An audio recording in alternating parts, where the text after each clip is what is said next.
All right, let's keep going here. Craig, you got a little experimental segment here. Yeah, we had a new segment idea. Yeah, so we wanted to kind of do something creative. We have a lot of callers trying to think of fun new ideas, and we wanted to talk about players that we're on the fence on for this week, how to discuss them, guys who might be injured, guys who might be coming off bad weeks, and whether or not, you should play them or not. So we came up with something called, we're going to try it out this week, Start Sit.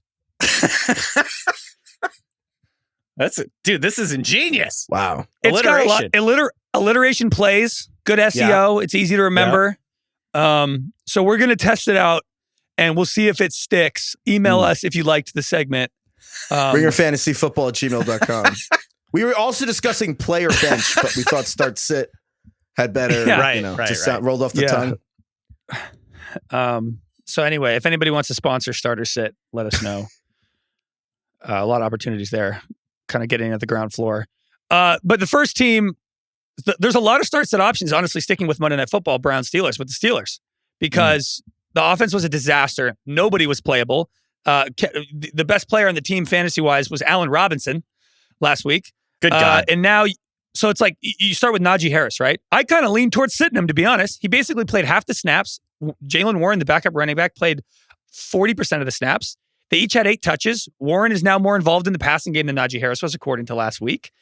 The Niners D was amazing. The Browns D is still good. The Bengals ran a little bit on them last week, but I'm like, man, if this game gets out of hand again, Najee Harris is not going to be on the field a lot. I don't love him in general. I think Najee Harris we're inching closer to determining and declaring that Najee Harris is a bust. Sadly, if Jalen Warren is really starting to sneak in and steal his carries. But like, look, the way I see Start Sit is it's like getting a shitty meal from a restaurant you love, right? And it's that versus getting a shitty meal from a new restaurant. You have completely different expectations going in. It's what defines the performance. So it's like, if I have a shitty meal from In-N-Out, I'm just going to write that off. I'll go back the next week and I won't think anything of it. If I go to Burger King or if I go to a restaurant I've never been to before and I get diarrhea or food poisoning, I'm never going back. And to me, my expectations are already low with Najee Harris. So if he gives me nothing, I'm not really going to go back to the well until he performs well. So I think I'm actually leaning towards sitting Najee Harris despite his popularity. Yeah. I always feel like one of the leading indicators for Start Sit stuff, like discussions in the week, is who are people trying to trade to you during the week? Yeah. And I got several trade offers for Najee Harris. I feel like the rats are jumping ship at this point. Like once you get his rookie year, he was a top 10 guy. Yeah. I got multiple it's pretty versatile offers this week, and I'm like, there's something going on here. Like, I don't know if I am into this. So yes, I agree with this one. I obviously it depends on your team, but if you want to sit him, they're all subjective. I think if you want to sit him, it's defensible for sure. It's just don't look at his name, just look at what happened. You know what I mean? And look at how they're splitting reps and everything, how this offense is running. And I think most indications would be like, yeah, you probably shouldn't be starting this guy. He gave you diarrhea last week. Why are you going back to the restaurant? Don't go back. Heifetz, what are the pills that you take when you're lactose intolerant? Lactate. My lactate pills. If you're going to start him, at least take some lactate. Yeah, I can't. I don't know what that means. I don't know what that means in fantasy. The other Steeler guys here, I think Pickens, you got to start. I think that's pretty obvious. Look, if Kenny Pickett is smart, he's going to throw to George Pickens a lot. He's easily the most talented pass catcher on the team. So I'm hoping he gets 10 plus targets. They use him downfield all over the place. You got to start him. I like him more than guys like Michael Pittman, Terry McLaurin this week.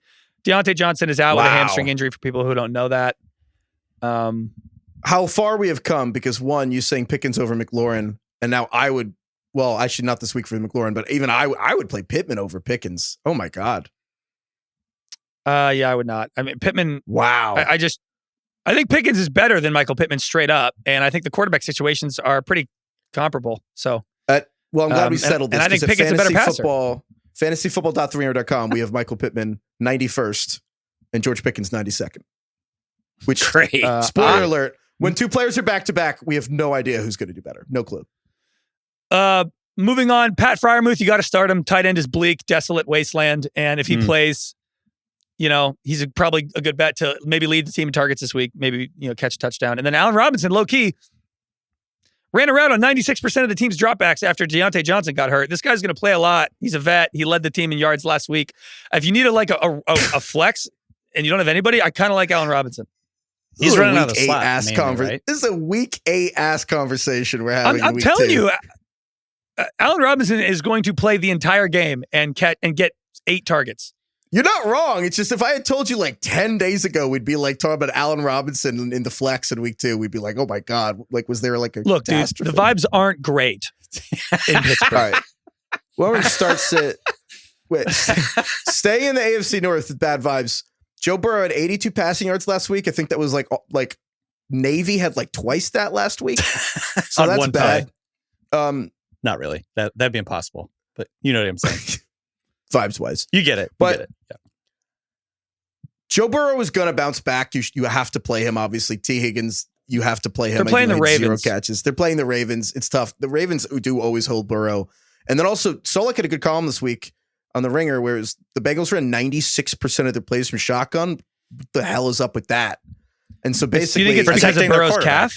Probably. Well, that I think that was a really good question that Solak posed, which is like, is that something you would do if Burrow was completely healthy? Like, kind of weird to run 52 of 54 plays out of shotgun. That's kind of odd. So I think Burrow will be better, but if he's not, you have to play him. But if he sucks again this week, suddenly I'm kind of like, all right, what's up in Cincinnati? But you're playing Burrow and Higgins. And then again, while we're in the AFC North, the Bengals are playing the Ravens. The Ravens also sucked last week. And the good news is the Ravens are actually running the modern offense. We were talking about how the Ravens just have ignored, they're like the Amish of the NFL. Like they ignored modernity and never did 3 receivers. And then like they had 150 snaps all of last season where they had 3 receivers on the field. They had 40 just last week.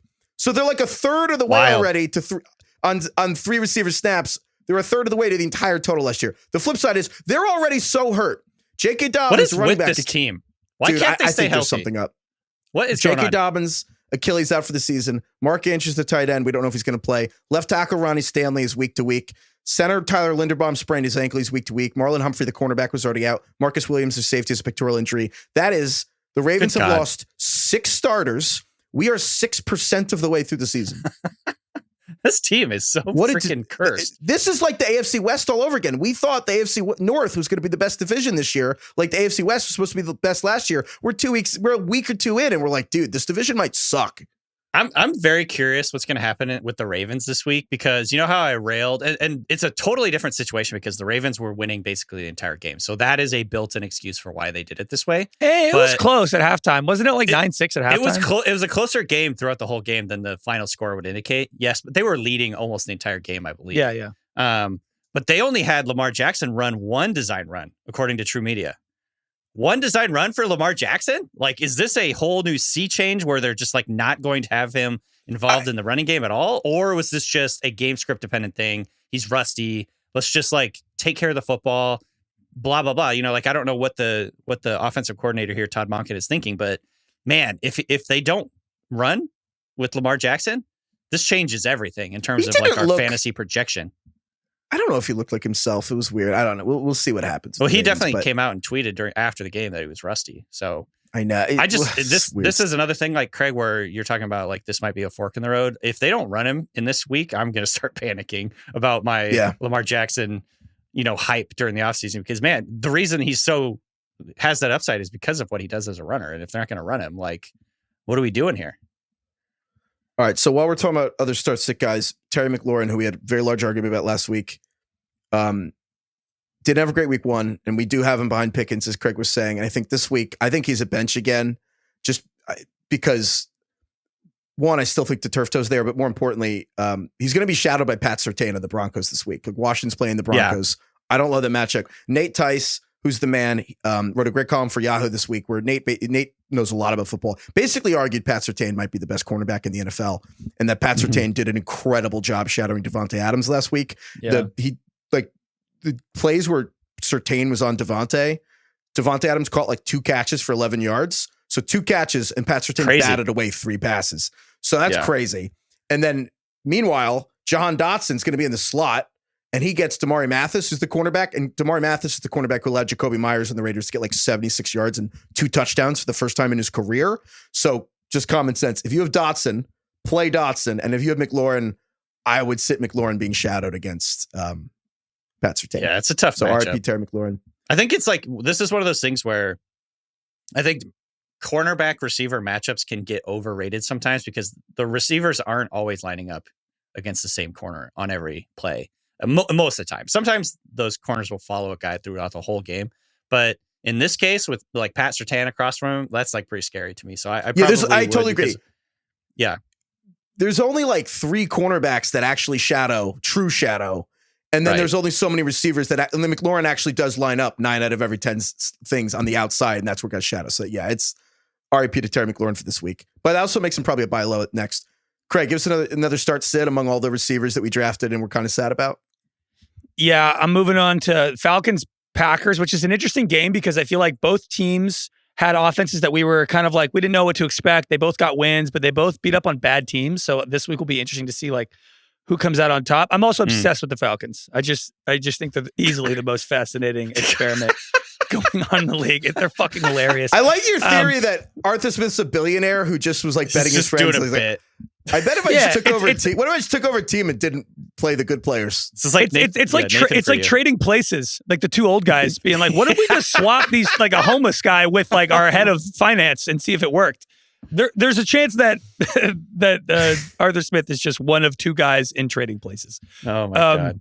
So yeah, Drake London, dude, you're sitting him. I'm sorry, you're sitting him until you see signs of life. This guy has no pulse right now. He had 1 target. I don't know what you want me to say. Desmond Ridder doesn't throw to his wide receivers at all. 23% of his passes went to wide receivers. Like, I'm out. Do you guys disagree? No. I Drake London's a car you drove off the lot and you didn't even get home and you're like, I think this is a lemon. You're like, you're lucky if you can get 50% back. Dude, I saw this stat again. Another stat from Scott Barrett from Fantasy Points. Ridder last week threw for 58 air yards. 58 air yards. Wait, you know what we should do? Which was slightly less. Hold on. It was slightly less than Steelers tight end 3/utility man, Connor Hayward. And you know what's dumb about that? Yeah, it is. He's like, you know what's dumb about that? Like, not even really a tight end. I don't even know what his Drake London. Yeah, like what is that was 51st among all pass catchers last week. That's how many air yards Ridder threw for. And it was all basically in one pass. He had one deep pass to Kyle Pitts. And everybody was like, everybody was like, oh, Kyle Pitts, he was first among tight ends in air yard percentage. Emphasis on percentage because it was only 49 air yards, which was terrible considering Ridder threw for 58 air yards in the entire game. So yeah, he had 90% of his air yards, but he threw for 58 total. Wait, you know what this is with Drake London? This is when Jove buys the dove and then walks out and kills it by accident opening the door because he thinks it's a push and it's a pull. And he kills it. He's like, what's your return policy? It's like, we need warranties on fantasy players. I mean, like, look, I don't know who you have on your team, but like, if the Falcons they beat up on the Panthers, who are not a good team. If they're down a touchdown or two, they're obviously, we think, going to throw a little bit more. If you have like Luke Musgrave, part of me is like, I understand starting Luke Musgrave. But if you have nobody in your Pitts, right? Not Drake London anymore? Yes, Kyle Pitts, sorry. I almost think you got to start Kyle Pitts still. This is why we recommended not drafting him, because you're sucked in every time you have him. When you have him, you have to play him. So you might as well just not draft him. But if you have him, you probably got to play him this week. Kyle Pitts is like a timeshare. It's like you shouldn't do it, but then once you have it, you're like, well, you talk yourself into it. I gotta go. And, yeah. It's like, shit. Timeshare. Why did I buy this? All right. Yeah, he's like a rewards program where it's like you got to use it to get the benefits, and it's like, well, I guess I'll start him again. very specific time horizon. You have to take the certain airline. Oh God. I guess I have to fly through Iowa to get to wherever. Like, and it's redeemable in week 14 when you've already missed the playoffs. It's free if I fly Spirit Airlines if I use my Chase Venture Capital card. So I guess I'm starting Kyle Pitts this week. DK, give us another start sit while we're on extremely depressing offenses. Yeah. So sorry, Justin Fields. What are we doing with Justin Fields? The Craig mentioned the vibes being horrible for Pittsburgh right now. I don't know if there's a team in the NFL that I can remember over the last 5 years that has worse vibes after 1 week than the Bears do right now. Like, I think Bears fans are truly panicking, at least based on what I'm seeing on Twitter. Like, Justin Fields had a very rough first game. there's a lot of indication that like he was just holding onto the ball when he should have been firing passes into tight windows, even open windows. And basically the sky is falling in Chicago right now. And I'm very nervous about Justin Fields and his future as a NFL starter. That being said, I still think I'm going to start him this week. Obviously, again, it depends on who you have. It depends on who's on the waiver wire or whatever. And if you're a 2-quarterback league, I think you still got to start him. Because, and this is crucial, he still, even though they only ran him 2 times on design runs, he still scrambled 7 times. And so he is going to be a high volume scrambler because of how he plays football, how he drops back. He's a slow processor at this point in his career. He holds onto the ball too long, and then he tucks and runs. That's like his deal. And that's why fans are so scared about him in terms of his long-term potential in the league. But because of his, willingness, and basically he's just like relying on scrambling so much, I think that still makes him viable in fantasy. And if it can maybe give him more than 2 design runs this week, that gives him an upside too. I'd like to be sort of one of these week winners. So if the Bears come to their senses, which that's a huge wild card, that's a huge question mark. But last year, over the last 9 games, Justin Fields averaged 8 rushes per game, design rushes per game, 2 in week 1. I think that goes up in week 2. I hope it does, or else I'm going to be very scared. So DK, I know this is a new segment we're playing, and we're still getting our feet wet. But would you start or sit Justin Fields? Start him.